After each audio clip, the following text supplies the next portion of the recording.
So we're going to go ahead and turn our attention to the structure of atoms. So as you may know, atoms are the building blocks of all matter, right? They're the smallest form of matter that chemists really think about. But as it turns out, atoms are made up of even smaller particles called subatomic particles. And there are three different subatomic particles that become really important. We have the two particles that exist in the nucleus. They are our protons and our neutrons. And then a particle that exists outside in this kind of cloud outside of the nucleus, known as the electron. Okay, so let's think about some properties of each of these. First, let's think about their location. As we've already said, protons and neutrons both exist in the nucleus. And the electron exists in a cloud around the nucleus. And as we start thinking more about the atom, we'll start looking at pictures so you can really envision what this looks like. Okay? Protons and neutrons, which exist in the nucleus, have really similar masses. So a proton has the mass of 1.673 times 10 to the minus 27th kilograms, and a neutron has a mass of 1.675 times 10 to the minus 27th kilograms, right? So these are in our SI units. And what you'll notice is these masses are really, really small, right? So times 10 to the minus 27th. So these subatomic particles are tiny, and that should make sense because atoms are tiny. But even as small as protons and neutrons are, electrons have even less mass.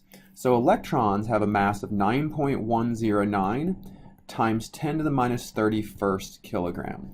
So electrons are even smaller. They are absolutely puny. Okay?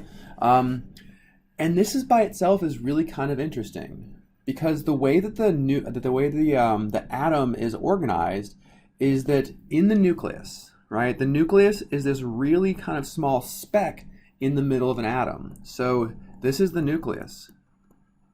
And this is where the protons and the neutrons exist, which, as we've kind of just seen, this is essentially all of the mass of an atom. And outside of the nucleus, we have this kind of this region, this cloud that contains electrons. Okay, so it really is just this kind of like this region of space around the nucleus that contains electrons. So those electrons consist of most of the volume of an atom, but they have essentially no mass when compared to the mass of protons and neutrons. So when we think about an atom is a lot of space, but almost all of the mass is concentrated in one really small spot in the middle, which is our nucleus. Okay?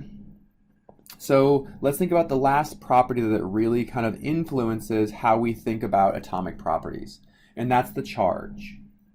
Protons, we assign a +1 charge. Every single proton has a charge of +1. Every single electron has a charge of -1. And neutrons, as the name suggests, are neutral, so they have no charge. Okay? So protons and neutrons exist in the nucleus. They have a lot of mass when compared to the electron. Protons have a charge of +1, neutrons have a charge of 0, and electrons have a charge of -1. They're really small, but they occupy most of the space in an atom. Okay, so there's a really famous model of the atom that really helps us understand how the atom is organized and composed, but it's technically very incorrect. But it's really, really nice as a learning tool. This is called the Bohr model of the atom.